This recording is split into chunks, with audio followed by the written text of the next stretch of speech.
It all started with a subtle gesture, one that might have gone unnoticed by anyone else, but not by me. I was sitting in the sterile, overly white waiting room of Dr. Jackson Hartman's dental clinic.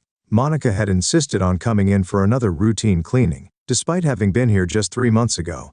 Something about that didn't sit right with me, but I had no reason to argue until I saw it. Jackson, our family dentist for nearly 5 years, was a tall, clean-cut man with the kind of charm that made everyone feel at ease. He was well liked in our circle, respected even. But that day, as he removed Monica's bib after her session, I noticed how his hand lingered on her arm for just a second too long. It wasn't professional. His fingers trailed slightly, a touch that spoke more than any words could. I clenched my jaw, trying to dismiss it as my imagination ran wild. But when Monica stood up, her face lit with a smile that wasn't meant for me. The knot in my stomach tightened. I watched the way her eyes met his, and how they held that gaze just a fraction longer than normal. Something wasn't right, and I knew it. On the drive home, I couldn't shake the image from my head. The way her laughter had echoed down the hall of the clinic after the door had closed. How Jackson's smile followed her even when she wasn't looking. I asked myself if I was being paranoid. Maybe I was reading too much into things. But deep down I knew the truth, I just wasn't ready to face it yet. Days passed, and I began to notice patterns. Monica's sudden interest in her appearance. Her frequent trips to Jackson's office. It became routine, almost rehearsed. She always had a reason, a sore tooth, a cleaning she had forgotten, a quick checkup before her next business trip. I'd catch her smiling at her phone more than usual, or disappearing into the other room when she took certain calls. I tried to tell myself it was nothing. But the truth has a way of gnawing at you, even when you try to bury it. Then one afternoon, curiosity got the better of me. I told Monica I was working late, but instead I found myself sitting in my car a block away from Jackson's clinic, waiting. She was supposed to have a quick appointment. I had to know for sure. When I saw her step inside, I waited a few minutes before following. I kept my distance, watching as she slipped into the back room. I heard the low hum of their voices through the thin walls. At first it was all normal, a patient and a doctor exchanging pleasantries. But then the laughter. The kind of laughter that cuts through the air is too intimate for the setting, and the silence that followed it was deafening. I couldn't stay there any longer. I left before I did something I'd regret. That night when she came home, I confronted her, asked her what was going on between her and Jackson. She denied it, of course. Her face was a perfect mask of innocence, but her eyes, they gave her away. There was guilt there, hidden behind her words. "You're crazy," she'd said. "It's just work. He's our dentist, for God's sake." But I knew better. That's when I made my decision. I wasn't going to be the fool anymore. If she thought she could betray me with our family dentist and get away with it, she had another thing coming. I wasn't going to yell or cry or beg her to stay. No, I was going to destroy the man she thought she could replace me with. Revenge, I knew, was a dish best served cold. And I was more than willing to wait. The days after my confrontation with Monica passed like a blur of routine and strained silence. She carried on like nothing had happened, as if I hadn't accused her of betraying me, as if I hadn't seen the guilt in her eyes. But I knew her well enough to spot the small cracks. She was more cautious, a little less affectionate. We both knew something was broken between us. She just didn't know how much. While she went about her business, I was already working on my plan. I wasn't going to let Jackson walk away from this unscathed. He thought he could sneak around with my wife behind my back and keep up his practice like nothing had happened. But I was about to turn his world upside down. It started with research. I dove into everything I could find about dental malpractice, patient complaints, legal cases, and anything that would give me insight into how the system worked. I spent hours combing through online forums, reading about botched procedures and angry patients. It wasn't hard to find stories of people who had suffered under the hands of careless dentists. And it didn't take long to figure out where Jackson's weaknesses might lie. I found several online reviews of his clinic, most of them glowing, of course, but there were a few, hidden between the praise, that told a different story. A woman complained about pain after a root canal that lasted for weeks. Another mentioned having to return multiple times to fix the same filling. Nothing major, nothing that would raise red flags on its own. But together they painted a picture of a man who wasn't as perfect as his reputation suggested. That was my in. I started crafting a story. I'd be the victim this time, just another patient whose life had been turned upside down by a careless dentist. I faked a set of medical records, complete with exaggerated symptoms of nerve damage from a supposed botched procedure. I even went as far as visiting another dentist, planting the seed that I was experiencing complications from Jackson's work. It was all so meticulously planned, every detail thought out. The hardest part was pretending everything was normal at home. Monica had no idea what I was up to, and I had to keep it that way. She was still seeing Jackson slipping out for her appointments, but I no longer confronted her about it. Let her have her fun while it lasted. Soon she'd be dealing with the fallout of what I was about to do. After I had all my documents in place, I filed an official complaint with the state dental board. I claimed Jackson had performed unnecessary procedures on me, and that I had suffered lasting damage as a result. I submitted my fake records along with a detailed account of the pain and suffering I had allegedly endured. It didn't take long for the board to take interest. Dental malpractice cases weren't common in our town, and an accusation like this, especially against someone with Jackson's reputation, was bound to cause a stir. Within weeks, they had opened an investigation into his practice. I kept tabs on everything, watching as the storm began to brew around Jackson. Inspectors visited his clinic, combing through his files and questioning his staff. The gossip spread quickly. Whispers started circulating in the local community. People began to wonder if Jackson was really as skilled as he seemed, or if there was something darker lurking beneath his polished exterior. At home, I played my part perfectly. Monica was tense, though she didn't know why. Maybe she sensed the shift in the air, the way people started talking about her precious Jackson in hushed tones. Or maybe she was just waiting for the other shoe to drop, unsure of what I knew and what I was capable of. But I didn't say a word to her about it. I let her live in that limbo, watching as everything she thought was stable slowly started to crumble. Every time she went to see Jackson, I wondered if she noticed the worry etched into his face, the way his staff had started looking at him differently. Did he tell her about the investigation, or was he trying to keep it from her, just like she was trying to keep their affair from me? I didn't care. All I cared about was that the walls were closing in on him, and it was only a matter of time before they collapsed completely. One night, Monica came home later than usual. She didn't offer an excuse, and I didn't ask for one. But as she sat across from me at the dinner table, pushing her food around her plate, I could see the tension in her shoulders and the way her fingers gripped the fork a little too tightly. "Something on your mind?" I asked, my voice calm and casual. She looked up at me, her eyes wide, almost startled. "No, nothing." "Why?" I shrugged, leaning back in my chair. "Just seems like you've been distracted lately. Everything okay with you and the dentist?" Her fork clattered onto the plate, and she froze for a second too long before picking it back up. "What do you mean?" I smiled. "Oh, nothing. Just thought you might have heard some of the rumors going around about Jackson." She tried to play it cool, but I could see the panic flash in her eyes.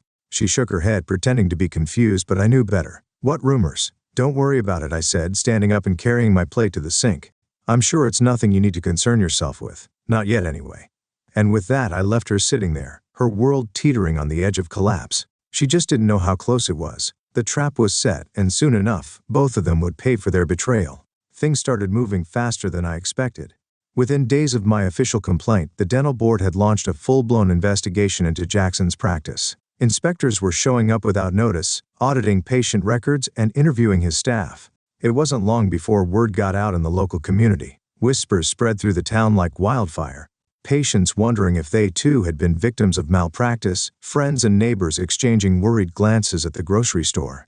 Monica, of course, was oblivious to the storm that was building. She was still playing her part, leaving for her appointments with Jackson, thinking I didn't notice how her hair was perfectly done, her lips freshly glossed. The tension in the house had become suffocating, but I knew it wouldn't be long now. One afternoon, I got a call from my lawyer. It was a small-town legal firm I'd hired to represent me in the bogus malpractice case I'd fabricated.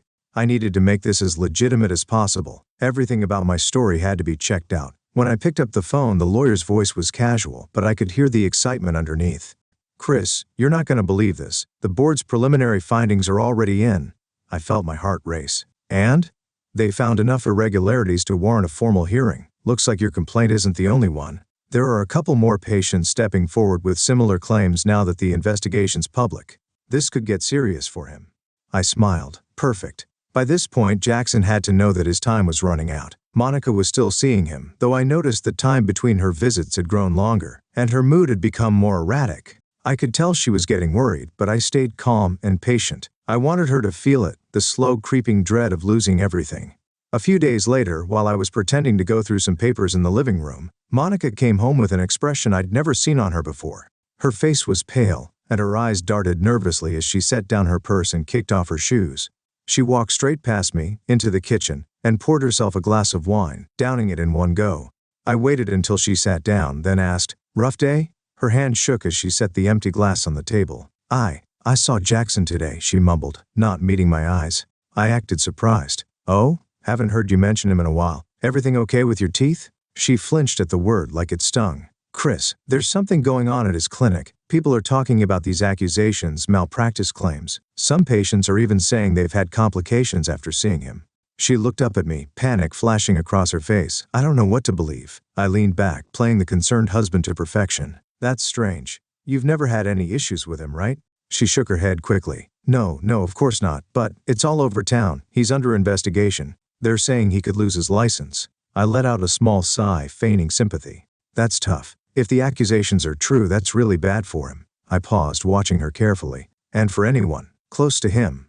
Her face went white, and I knew she was thinking about more than just her dental appointments. She was thinking about how everything might come out, how people might start asking questions about her, about their relationship. Well, I'm sure it'll all blow over, I said casually, standing up.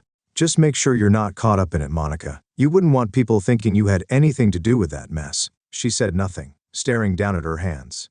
I walked out of the room, leaving her to stew in her fear. The investigation was only getting started, and so was my revenge. The day of Jackson's hearing arrived faster than I could have hoped. By now his reputation was in tatters. The investigation had revealed inconsistencies in his records, nothing catastrophic but enough to cast doubt on his professionalism. Patients had come forward, encouraged by my false story, claiming they'd experienced unnecessary pain or complications after seeing him. Some of it was real, some fabricated, but the line between truth and lies had blurred so effectively that no one could tell anymore. The clinic was nearly empty when I drove past that morning. His usual steady stream of patients had dried up. Word had spread, and no one wanted to be associated with a dentist under investigation. Jackson had become a ghost in the very town that once held him in such high regard. I showed up to the hearing as an aggrieved patient, playing my role to perfection. Monica didn't know I was attending, and I hadn't told her a word about what I was doing behind her back. She was still in the dark about my role in Jackson's downfall, thinking this was all some unfortunate coincidence. The hearing itself was brutal. Jackson's lawyer tried to defend him, but there was too much stacked against him. The complaints, the irregularities in his records, the mounting testimonies. My fabricated case was the final nail in the coffin. I took the stand, laying out my story with a calm precision that left no room for doubt. I described the pain I'd allegedly endured, the long recovery, the emotional toll. I even choked up at one point, making sure the room felt my supposed anguish. Jackson sat there, watching as his career crumbled in front of him. His eyes were wild with panic, his face a mask of desperation. He knew he was finished. By the end of the hearing, the board had made their decision. Jackson Hartman was officially found guilty of negligence. His license was revoked, effective immediately. He had lost everything, his practice, his reputation, and any chance of rebuilding his career in this town or anywhere nearby. As I walked out of the building, I felt a sense of cold satisfaction wash over me. I'd done it. I'd taken everything from him, just like he'd tried to take from me. Monica might not have known it yet, but she was about to lose him too. There was no way Jackson would be able to sustain their affair now, not with his life in ruins. That evening, when I returned home, Monica was sitting on the couch, staring at the TV but clearly not watching. She didn't even look up when I walked in. I sat down next to her, letting the silence stretch between us. He lost his license today, I said quietly. She turned to me, her face a mix of disbelief and confusion. What? How do you know that? I went to the hearing, I replied, keeping my voice steady. I was there. Her eyes widened in shock. Why were you? I was the one who filed the complaint, I said, cutting her off. I was the one who made sure Jackson paid for what he did. Monica's face drained of color. Chris, I know everything, I said, my voice low but firm. I've known for a while now. I let you keep going, let you think you could get away with it. But I've been one step ahead of you both the whole time. She stared at me, speechless, her mouth opening and closing as if she couldn't find the words. And now, I continued, standing up, you've lost him, just like you're about to lose everything else. I walked away, leaving her alone in the ruins of what she thought was her perfect little secret. Monica didn't say anything for days after I dropped the bomb on her. I watched her go through the motions of her life, but the spark that used to light up her eyes was gone. She was distant, not just from me but from everything. It was as if the walls were closing in and she had nowhere to escape. I knew she'd been trying to contact Jackson, but he wasn't answering her calls. How could he? The man's career was over. I'd heard from people in town that he was packing up his practice, selling off his equipment. He'd likely leave the state, maybe even the country, to avoid the embarrassment of rebuilding his life somewhere everyone knew his shame. One evening, a few weeks after the hearing, Monica finally broke the silence. I came home from work to find her sitting at the kitchen table, a glass of wine in her hand and a stack of legal papers spread out in front of her. Divorce papers. I had expected it, but seeing them laid out like that felt like a final blow. I can't do this anymore, Chris, she said quietly, not looking up from the papers. I can't live like this, we're both miserable. I sat down across from her, my face calm but inside I was a storm of emotions. I'd spent months planning my revenge, and now here she was, handing me an out. I could have fought it and dragged her through more misery, but I had already won the battle that mattered most. I had ruined her lover, shattered her affair, and made sure she'd never see Jackson again. I leaned back, eyeing the papers. I'm not surprised, Monica. We've been falling apart for a long time. She looked up at me, her eyes rimmed with exhaustion, and something that looked a lot like regret. I didn't mean for it to get this bad. With Jackson I made a mistake. I almost laughed. A mistake? The months of sneaking around, the lies, the betrayal, that was a mistake? I held my tongue though because I knew I'd already made my point. I know you did, I said softly. But it's too late to fix anything now. She nodded, tears welling in her eyes. I don't know what to do anymore. Jackson won't even talk to me. He's gone. I leaned forward, my voice cold and unrelenting. He's gone because I made sure of it. He was a liar, a cheat, and I ruined him for it, just like you ruined us. Her tears fell then, but I felt no sympathy. She had made her choice, and now she was paying the price. I picked up the pen, signed my name at the bottom of the divorce papers, and pushed them back toward her. There, it's done. She sobbed quietly as I stood up and walked out of the room, leaving her behind with nothing but the broken pieces of her life. And for the first time in months, I felt an overwhelming sense of peace. The divorce moved quickly. I didn't fight for much, just the house and a clean break. Monica didn't ask for anything either. I think we both knew there was nothing left to salvage. The marriage had been over long before the papers were signed. Once she moved out, the house felt different, quieter, emptier. It wasn't like the usual peace I had felt when I first realized I'd won. This was something darker, something hollow. I walked through the rooms at night, the silence weighing on me more than I'd expected. I had thought revenge would taste sweeter, that the victory over Jackson and Monica would bring me some sense of closure, but all I felt was an absence, a gaping void where my life used to be. I'd destroyed Jackson, yes, but I hadn't fixed what was broken inside me. Monica was gone, and now I was left with the reality of a life in ruins. My marriage was shattered, and all I had left was the cold satisfaction of knowing I had ruined her lover. One afternoon I bumped into an old friend at the grocery store. His wife used to see Jackson for her dental work and he knew all about the scandal. So Chris, he said, leaning against the cart, heard about what happened with Jackson. Crazy stuff. Can't believe a guy like that could get away with something like this for so long. I forced a smile. Yeah, it was surprising. You must feel pretty vindicated, huh? He asked, his voice low, almost conspiratorial. Guy ruins your marriage, and now his life's in shambles. That's justice if I ever heard it. I shrugged. Something like that. He grinned, giving me a pat on the back before walking off, but his words echoed in my mind long after he'd gone. Justice. Was that really what this was? I had ruined Jackson, but at what cost? I was standing in the middle of an empty life, with nothing to show for it but a hollow victory. Monica was gone, Jackson was ruined, and I was still here alone with my thoughts. The days stretched into weeks, and the quiet became unbearable. I realized that while I had been so focused on destroying Jackson and teaching Monica a lesson, I hadn't thought about what came next. What did I have left? One evening I went through the house collecting all the remnants of my old life with Monica. The photos, the mementos, the little tokens of a life we once shared. I packed them all into a box and shoved it into the back of the closet, hoping to bury the memories with it. But the emptiness remained. I had won the battle, sure. But it didn't feel like a victory anymore. It felt like something else, something colder, something that left me with more questions than answers. Revenge had been my only goal. But now that it was over, I was faced with the reality that I had lost more than I had ever anticipated. Monica wasn't coming back, and neither was the life we once had. Jackson was out of the picture, but the price of destroying him had been my own sense of peace. And now, standing alone in the silence of my empty house, I wasn't sure I would ever feel whole again. Weeks turned into months, and the void only deepened. I had expected things to get easier once the dust settled, but instead, the silence in my house became unbearable. Every corner of the place seemed to echo with memories of Monica, even though I had packed away all her things.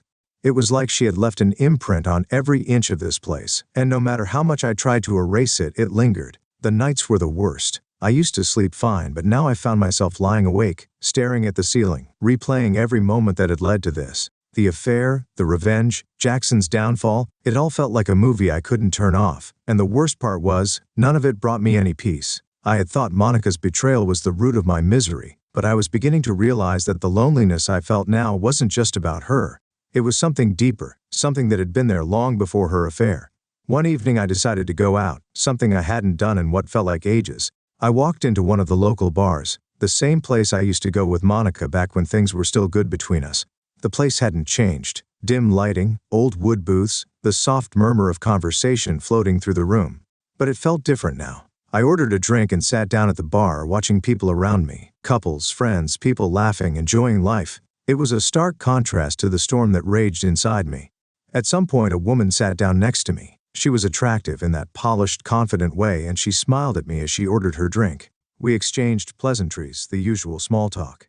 I could tell she was interested, and a part of me considered it. What harm could there be in some harmless flirting? Maybe even something more? But the more we talked, the more I realized how empty it all felt. I didn't want her. I didn't even want the attention. What I wanted was something I couldn't have, a life that was gone, a version of myself that no longer existed. I excused myself after a few drinks and left the bar, walking back to my empty house, where the loneliness awaited me like an old, familiar friend. I had destroyed Jackson and humiliated Monica, but I'd never thought about what came next.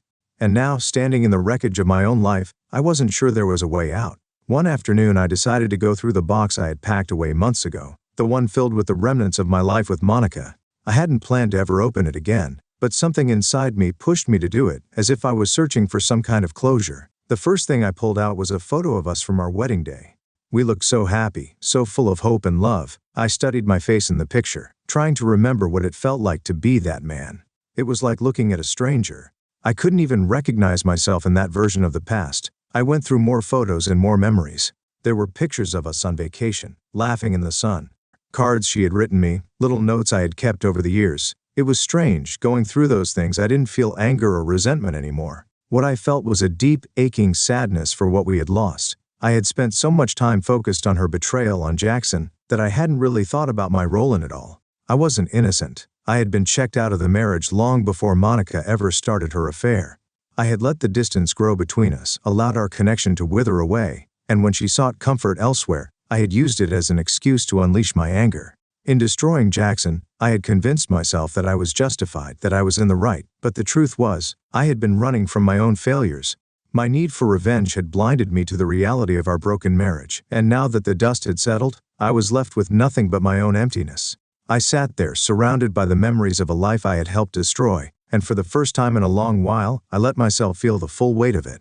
I wasn't just a victim in this story, I was an active participant in my own downfall. It wasn't until later that night, as I lay in bed, that the final realization hit me. My revenge had cost me more than I ever expected. I had spent months plotting, scheming, and executing my plan to ruin Jackson. But what I hadn't realized was that I had also destroyed any chance of finding real peace in the process. I had lost Monica, not just because of her affair, but because I had never truly fought for her. I had never tried to understand what had pushed her away, and now, I was paying the price for that failure. The next morning, I stood in front of the mirror, staring at the man I had become. The anger, the bitterness, the loneliness, it was all etched into my face.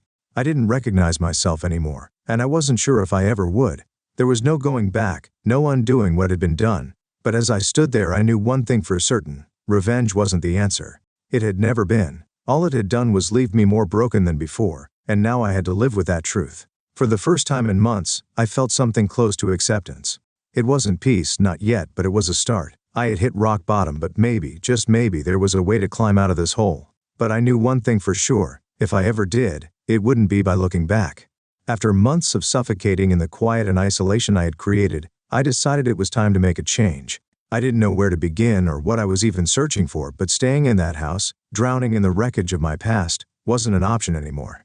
I took up running. It was something simple, something that got me out of the house, out of my head. At first it was hard, painful even. My body wasn't used to the exertion, and every morning I dragged myself out of bed, questioning why I was doing it. But as the weeks went by, the runs became easier, and eventually they turned into a sort of therapy. There was something meditative about the rhythm of my feet hitting the pavement, the way the world blurred around me as I pushed myself forward. With every mile, I felt a little bit of the anger slip away. It wasn't gone completely. There were still moments when it crept back uninvited, but running gave me an outlet. It reminded me that I was still here, still moving forward, even if it was just one step at a time. I kept to myself during those early days of change. I wasn't ready to face the outside world just yet. I wasn't ready to see people who knew about the divorce, who whispered behind my back about the scandal with Jackson. But eventually, the isolation became its own prison. As much as I had convinced myself that I was better off alone, I knew deep down that I couldn't stay that way forever. It was during one of my morning runs that I bumped into someone I hadn't expected to see, Jackie, an old friend of Monica's and mine from before everything went south. She was walking her dog and I almost didn't recognize her at first. She had changed since the last time I saw her, but then again so had I. "Chris," she called out as I jogged past. I slowed down, wiping the sweat from my face, trying to collect myself. "It's been a while." "Yeah, it has," I replied, feeling awkward as the memories of our old life rushed back. She smiled, a little cautiously, as if she wasn't sure how to approach me. "How have you been?" It was such a simple question, but I didn't have a simple answer. How had I been? Terrible, angry, hollow, but that wasn't what I said. "I'm getting by," I offered. "You?" She nodded. "Same here. It's been a strange year." We stood there for a moment, the weight of everything that had happened between Monica and me hanging in the air. I wondered how much Jackie knew, if she had been in touch with Monica, if she had heard about Jackson's downfall. I didn't ask though. I didn't want to open that door. Instead, we made small talk. About the town, about old friends, about anything but the elephant in the room. But as we spoke, I realized how much I had missed this, just talking to someone, feeling connected to the world again. It wasn't much, but it was a start. Before we parted ways, Jackie smiled again, this time a little more warmly. "It was good to see you, Chris. Don't be a stranger." I nodded, feeling a faint flicker of something inside me that I hadn't felt in a long time. Hope? It wasn't much, just a small spark, but it was enough to make me realize that maybe, just maybe, I wasn't as alone as I thought. After running into Jackie, I started opening myself up to the idea of reconnecting with people. I wasn't ready to dive back into the social scene entirely, but I knew I couldn't keep hiding from the world. I made small steps, grabbing coffee with a couple of old acquaintances and accepting a few invitations that I would have previously ignored. It wasn't easy. Everywhere I went, I felt like people were looking at me, whispering about what had happened. Maybe it was just in my head, but the weight of their stares followed me like a shadow. But with each conversation, with each encounter, that weight lifted, bit by bit. One evening, I sat down at a small cafe I hadn't been to in ages. It was one of those places Monica and I used to frequent, a spot that held too many memories for me to handle at the time. But this time, I felt different as I walked in. The past didn't have the same grip on me anymore. I was ready to face it. I ordered a coffee and sat at a corner table, flipping through a book I had brought along, trying to focus. But after a few minutes I heard a familiar voice, a voice I never expected to hear again. "Chris?" I looked up, my heart stopping in my chest. It was Monica. She was standing there, looking almost as shocked as I was. We hadn't spoken since the divorce was finalized. In fact, I hadn't even seen her in months. She looked the same, but there was something different in her eyes, something softer, more vulnerable. "Monica," I said, my voice barely above a whisper. For a moment we just stood there staring at each other, unsure of what to say. There were so many unspoken words between us, so much left unresolved. Part of me wanted to get up and walk away, to avoid the confrontation I had been dreading, but another part of me, a quieter, braver part, knew that this conversation was long overdue. She gestured to the empty chair across from me. "Do you mind if I sit?" I hesitated, then nodded. "Go ahead." She sat down, her hands fidgeting with the strap of her bag as if she didn't know what to do with them. For a long moment neither of us spoke. The silence between us was thick and heavy with everything we hadn't said over the past year. Finally, she broke the silence. "I've been meaning to talk to you. I didn't know how. I didn't know what to say to that." Part of me still resented her for what she'd done, for the lies, for the betrayal. But another part of me, the part that had been running toward redemption, understood that we were both broken in our own ways. "I didn't think we had anything left to say," I said, my voice harsher than I intended. She winced but didn't back down. "I know, and maybe we don't, but I wanted to apologize." Her words hung in the air, heavy with the weight of sincerity. I stared at her, unsure of how to respond. I had imagined this moment so many times, but now that it was here, it didn't feel like the victory I had once fantasized about. It felt sad, tragic even. "I'm sorry, Chris," she continued, her voice trembling, "for everything. For Jackson, for the way I handled things. I know I can't take it back, but I needed you to know that I regret it." Her eyes met mine, and for the first time in what felt like forever, I saw the woman I had once loved, the woman I had married. I didn't know if I could ever truly forgive her. But sitting there, across from her, I realized that holding on to my anger wasn't going to fix anything. It wasn't going to bring back what we had lost, and it wasn't going to heal the wounds inside me. "I appreciate that," I said finally, my voice softer now. "I'm sorry too, for everything. It wasn't much, but it was a start." After Monica's unexpected apology at the cafe, I found myself restless. The conversation had stirred something inside me, a storm of conflicting emotions that I wasn't prepared for. I thought I had buried those feelings long ago, but her presence brought them crashing back. The regret, the betrayal, the love we once shared, it was all still there, buried beneath layers of anger and hurt. I spent the next few days lost in thought, replaying every word she had said, every look she had given me.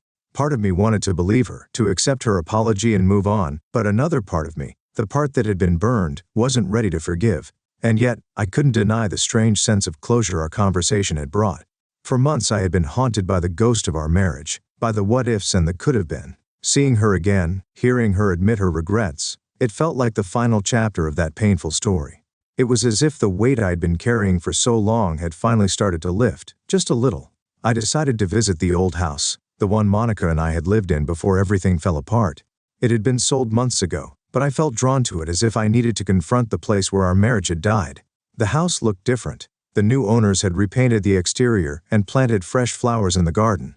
It didn't look like the home I had shared with Monica anymore, but as I stood there staring at the windows where we had once sat and talked about our future, I felt a strange mix of sadness and relief. We had shared so much in that house, good memories, bad memories, everything in between. And while part of me still mourned the loss of that life, another part of me was ready to let go. I realized then that forgiveness wasn't about Monica, it was about me. I needed to forgive her not for her sake, but for my own. I needed to let go of the anger, the bitterness and the hurt that had consumed me for so long. Only then could I truly move forward. As I turned to leave, I felt a sense of finality wash over me. The house, the life I had shared with Monica, it was all in the past now. And for the first time in a long time, I was okay with that. A few weeks after my encounter with Monica, I found myself in a place I hadn't expected to be, a counselor's office. I had never been the type to seek therapy, always priding myself on handling things on my own, but something had shifted in me. The conversation with Monica, the realization that I had been holding on to more pain than I cared to admit, it had all led me here. The counselor, a woman named Dr. Reed, sat across from me, her expression calm and patient. I had been sitting in silence for the first few minutes of our session, unsure of where to begin. "You don't have to rush," she said gently. "Take your time." I nodded, running a hand through my hair, feeling the weight of the past months pressing down on me. "I don't even know where to start," I admitted. "Everything feels tangled." She smiled, encouraging me to continue. "That's okay. We'll work through it together. Why don't you tell me what brought you here today?" I hesitated, then decided to start with the most recent event. My wife and I, well, ex-wife I should say, we got divorced a few months ago. She had an affair with our family dentist. Dr. Reed didn't flinch or judge, just nodded, listening carefully. "That must have been incredibly painful." I let out a breath I hadn't realized I'd been holding. "Yeah, it was." "And how did you respond to the affair?" she asked, her tone gentle but probing. I shifted uncomfortably in my seat, the memories of my revenge plan flooding back. I didn't handle it well. I went after the guy and destroyed his career. He lost his dental license because of me. For the first time, saying it out loud felt heavy. I had been so wrapped up in my need for revenge that I hadn't fully acknowledged the damage I had caused, not just to Jackson, but to myself. Dr. Reed didn't interrupt, allowing me the space to process my thoughts. "I thought it would make me feel better," I continued, my voice quieter now. "I thought ruining him would take away the pain, but it didn't. If anything, it made it worse." She nodded again, her gaze steady. "Revenge can sometimes feel like the answer, but it rarely heals the wounds it's meant to." I looked away, ashamed. I don't know how to move on from this. I thought I was over it, but seeing Monica again, it stirred everything up. Dr. Reed leaned forward slightly, her expression thoughtful. "It sounds like there's still a lot of unresolved hurt there. Have you allowed yourself to fully process what happened? Not just the affair, but everything leading up to it. The breakdown of your marriage, your own feelings of loss and betrayal?" I shook my head. "I guess not. I've been so focused on being angry, on getting even, that I never really stopped to think about why it happened." "That's a common response," she said gently. "But healing doesn't come from revenge or ignoring the pain. It comes from understanding it, from accepting it, and ultimately from letting it go." Her words hit me hard. I had spent so much time clinging to my anger, my need for control, that I hadn't realized how much it was holding me back. I had been stuck in a cycle of bitterness, unable to move forward because I refused to let go of the past. "So what now?" I asked, feeling a mix of vulnerability and hope. "How do I start healing?" Dr. Reed smiled softly. "It's not an overnight process, Chris, but you've already taken the first step, acknowledging that you're ready to heal. From here, it's about working through those emotions, learning to forgive, not just Monica but yourself as well." Forgiving myself. The concept felt foreign, almost impossible. But as I sat there in that quiet office, with Dr. Reed's calm presence guiding me, I began to see a path forward. It wasn't going to be easy, and it wasn't going to happen overnight, but for the first time in a long time, I felt like I could breathe again. Maybe this was what redemption looked like. Not the grand act of revenge I had once imagined, but the quiet, slow process of rebuilding myself from the ground up. As I left the office that day, stepping into the warm afternoon sun, I felt something shift inside me. It wasn't peace, not yet, but it was something close. It was the beginning of a new chapter, one that I would write on my own terms. And for the first time, I was okay with that. Months had passed since my first session with Dr. Reed, and while the weight of my anger had lightened, there were still days when the old emotions resurfaced, unbidden. Healing, I had learned, wasn't a straight line. It was a process, full of setbacks and small victories, and I was still navigating it. But I had made progress, real, tangible progress. One afternoon, as I sat in my apartment reading through some work emails, a notification pinged on my phone. It was from a local news site, a story that had somehow found its way into my feed. The headline caught my eye. Dentist Jackson Hale sues for defamation over malpractice allegations. My heart skipped a beat. Jackson. I hadn't thought about him in months, hadn't considered what had happened to him since I had set the wheels of his downfall in motion. But there it was, staring back at me. I clicked the link, and as the article loaded, I felt a strange mix of curiosity and dread. It detailed how Jackson had been fighting for his reputation ever since the malpractice allegations had surfaced. His clinic had shut down, his license revoked, and he had lost almost everything. But now, he was fighting back. He had filed a lawsuit against the patient who had made the accusations, claiming it had been a deliberate smear campaign. I knew, of course, that it had been. I had orchestrated the whole thing, manipulating the pieces until Jackson's career crumbled under the weight of my revenge. And now, he was trying to claw his way back. I set my phone down, staring blankly at the wall. A part of me, the part that had once burned with the need for vengeance, felt a flicker of satisfaction. Jackson was still paying the price for what he had done, for taking what wasn't his. But another part of me, the part that had been working so hard to let go, felt hollow. Had I really gained anything from this? Jackson's downfall had seemed like the ultimate victory at the time, but looking at it now, I couldn't help but wonder if it had been worth it.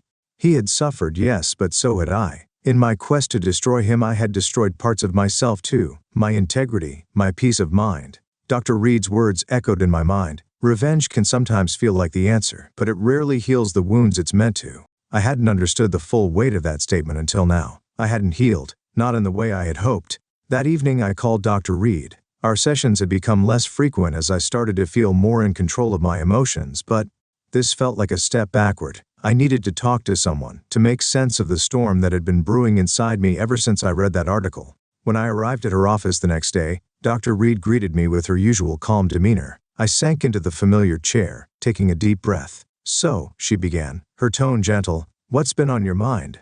I hesitated, unsure of how to start. I saw something about J. Jackson. Her eyebrows lifted slightly in curiosity, but she didn't interrupt. "He's suing for defamation," I continued.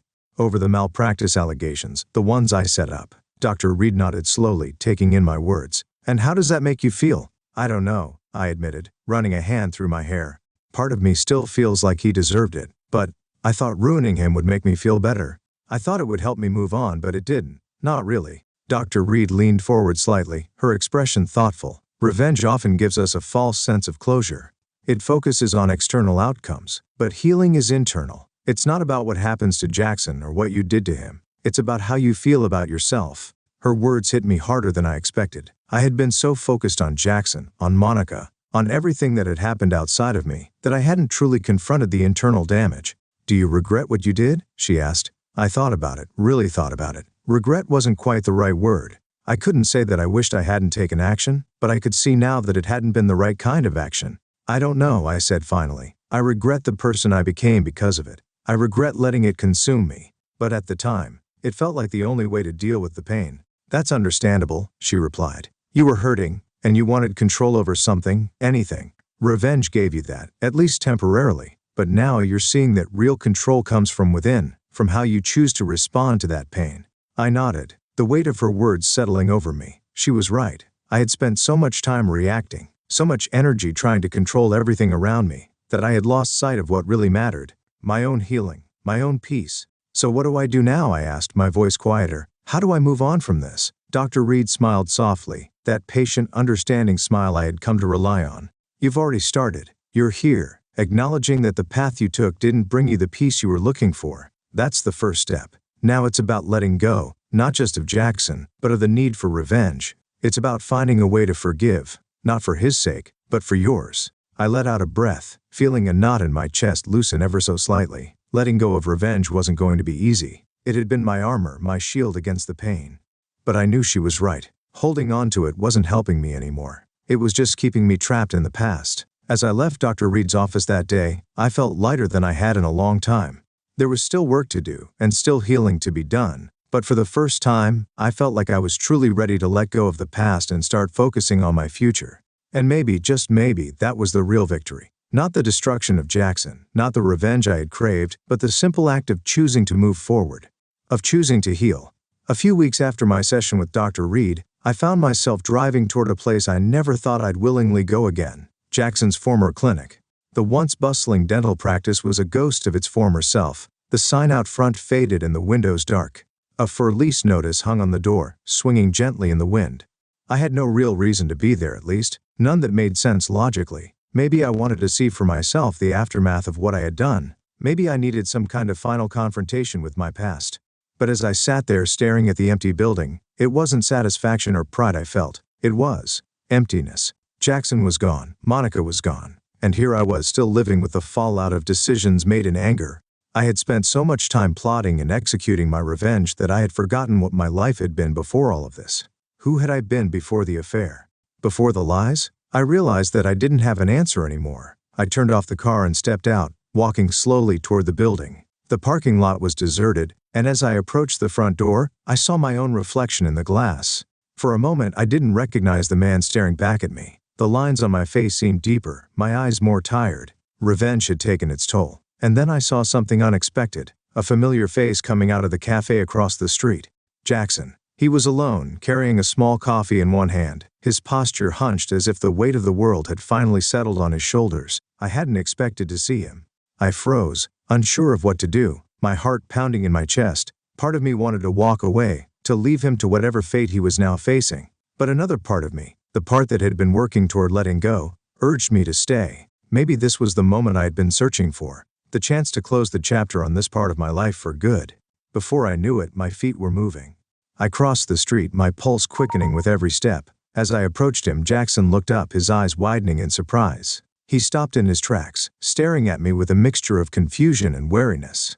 "Chris," he said, his voice hoarse. I didn't respond right away, unsure of what I even wanted to say. I stood there face to face with the man I had blamed for so much, the man whose life I had torn apart, and for the first time I didn't feel anger. I didn't feel the burning need to make him suffer anymore. I just felt tired. "I saw the article," I said finally, my voice steady but quiet, "about the lawsuit, the malpractice case." Jackson's face tightened and he glanced away as if ashamed. "Yeah," he muttered. "It's been rough." There was a pause, a heavy silence between us. I could see the toll it had taken on him, the same toll it had taken on me. We were both standing there, two broken men, caught in the aftermath of decisions that had spiraled out of control. "I did it," I said, the words leaving my mouth before I even had time to fully process them. Jackson's head snapped up, his eyes wide with shock. "What?" he breathed. "The malpractice accusations. They were fake. I set it all up," I confessed, feeling an unexpected weight lift off my chest as I spoke. "I wanted to destroy you. I wanted to make you pay for what you did with Monica." Jackson stared at me, speechless, his coffee cup trembling in his hand. For a moment I thought he might lash out, yell at me, or worse, but instead he just looked defeated. "I had a feeling," he said after a long pause, his voice barely above a whisper. "I couldn't prove it, but I had a feeling someone was behind it." I nodded, unsure of what else to say. This wasn't the reaction I had expected. In some twisted way I had imagined this moment as a final victory, me standing before him, triumphant, as he begged for mercy. But there was no victory here. Only two men, both deeply damaged, standing in the ruins of their lives. "I lost everything," Jackson said quietly. "My practice, my reputation, my future, it's all gone." For the first time I saw him not as the enemy, not as the man who had ruined my marriage, but as a human being, flawed, just like me. I didn't forgive him for what he had done with Monica, but at that moment, I realized that clinging to my hatred of him wouldn't fix anything. It wouldn't give me back my life. "I know," I said softly, "and I'm sorry. I thought it would make me feel better, but it didn't. I don't expect you to forgive me, but I needed you to know the truth." Jackson didn't say anything for a long time. He just stood there, processing, the wind rustling the leaves on the ground between us. Finally, he nodded, a slow, almost imperceptible gesture. "I don't know what to say," he admitted. "I don't think I can forgive you, not yet. I don't expect you to, I replied. I just needed to let go of it, for both of us. He gave a bitter laugh, shaking his head. Let go. Easier said than done. I nodded in agreement. It wasn't easy. Letting go of anger, of hatred, of the need for revenge, it took time. But standing there looking at the man I had once considered my worst enemy, I realized that maybe we were both ready to start that process. I guess we both have a lot of work to do, I said, turning to leave. Take care, Jackson. As I walked away, I didn't look back. For the first time in a long time, I felt like I didn't need to. I had confronted the darkest part of myself, and while it wasn't a perfect resolution, it was a start. I wasn't sure what the future held for me, but I knew one thing for certain: I was done with revenge. It was time to rebuild my life, piece by piece, and leave the past where it belonged. The next few months were a time of slow, deliberate reconstruction, not just of my life but of myself.